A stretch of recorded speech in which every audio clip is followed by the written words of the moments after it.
Joining us now is TYT Investigates Ken Klippenstein, who's been on a few times before. Hey Ken, how's it going? Hey, it's going great. Thanks for having me. Always good to have you back. So you've released a new story available on TYT's website, breaking down some of your reporting about FEMA contractors whose contracts have been suspended and why that might be and what effects it might have. So first of all, what's apparently going on? So because of the shutdown, they've suspended all sorts of contracts. They issued a very long list of contracts. I went through it. To my surprise, many media hadn't actually looked at specifically what of FEMA services would be shut off. And what I found I thought was concerning. The contracts include disaster response, hazmat teams, firefighter training, dam maintenance, all sorts of things, food rations to Puerto Rico. They're still involved in the, cleanup there, the reconstruction there. And so looking at all these things, these would seem like pretty crucial services and not the kinds of things that the public knows get shut off. And, I really looked at it trying to make the shutdown less of an abstraction because everyone thinks of it as a political football, but this has effects on, actual people's lives. Yeah. Well, look, the things you described seem like not only important, but like I would assume the core mission of FEMA right now. I mean, you listed some of the biggest disasters that we've dealt with. So if you have a block of hundreds of FEMA contractors being shut down in apparently fairly essential, I think, arguable areas, how significant is that? Do we have any way of knowing how much our ability to prepare and deal with disasters might be affected by what's already been done, let alone what might happen? Yeah, so they have fewer resources to respond to things that may happen now. But in addition to that, what I found was that this is going to affect down the road their response in the future as well. So they do all sorts of prep work for instance, when wildfire season comes back up, and they will be set back however many months in preparation for that. So I think it can have a serious effect. And what's amazing to me is we had all of these terrible natural disasters this past year. You'd think people would have picked up on maybe we should fund these institutions, but here we are.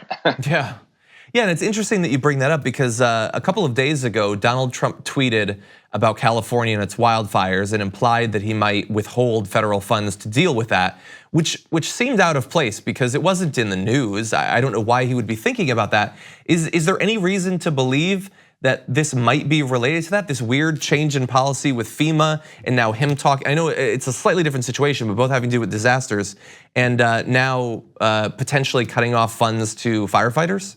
Well, it's clearly not a priority to him to help these guys, and it's obviously a political thing. California having the kind of political character that it does in opposition to Trump. But I imagine that if he didn't have those feelings, he might take more seriously that he needs to fund these things. Yeah.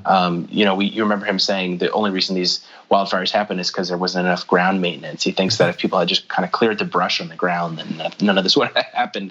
So yeah, it's clear that from the White House, they're not taking this as seriously as perhaps they should. Yeah, and if you actually, for whatever reason, believe that raking is what's needed, then fund rakes. It sounds like don't just to pull the funding.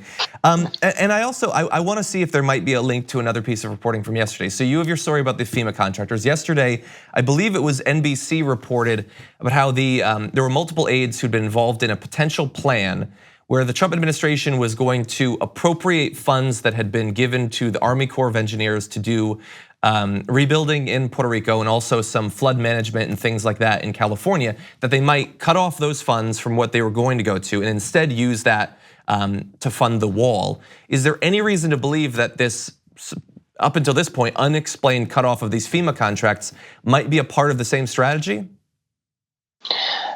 It could be, but when it comes to discretionary funds, a lot of this may just have to do with the Republicans' unwillingness to fund basic institutions. I mean, we should point out that the shutdown of the government in certain ways reflects the platform of the Republican Party, which is to just stop funding as much as possible, other than maybe the Defense Department and aspects of say the Department of Homeland Security.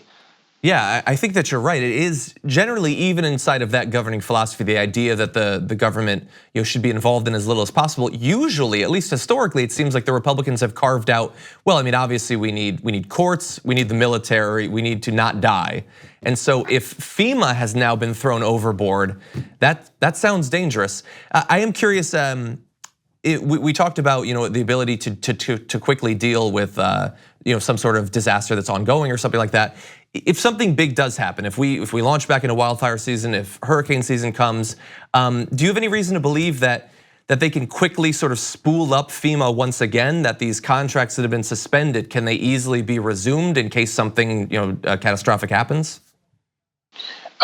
If the government is still shut down, they'd need to pass another measure to do that. That takes time. And the point I was trying to make before was just that this training, it's not just money. Like, this takes time to do. Like, if something happens in the near future, they're not going to be able to just speed up time. Like, maybe put them in the Matrix, just kind of like flash all this training into their heads. It'd be nice, but unfortunately, it doesn't really work that way. So we're falling behind whether or not they give them more discretionary funds. Wow. Okay, well, Ken, as usual, you've scared me, especially because we live in California where fire is an ever-present threat, earthquakes and all of that. So thank you for that. And I hope that you stick on this topic, because it certainly seems like in the background there might be more to this in terms of why they might be making some of these funny decisions. So thank you for doing the reporting that you do. Hey, pleasure being on again. As always. Thank you very much for watching this clip from the Damage Report. If you liked it, don't forget to subscribe to this channel and ring the bell on YouTube to get notifications of our new videos. And of course, you can catch the full Damage Report live every weekday at 1 p.m. Eastern, 10 a.m. Pacific on TYT Network on YouTube TV.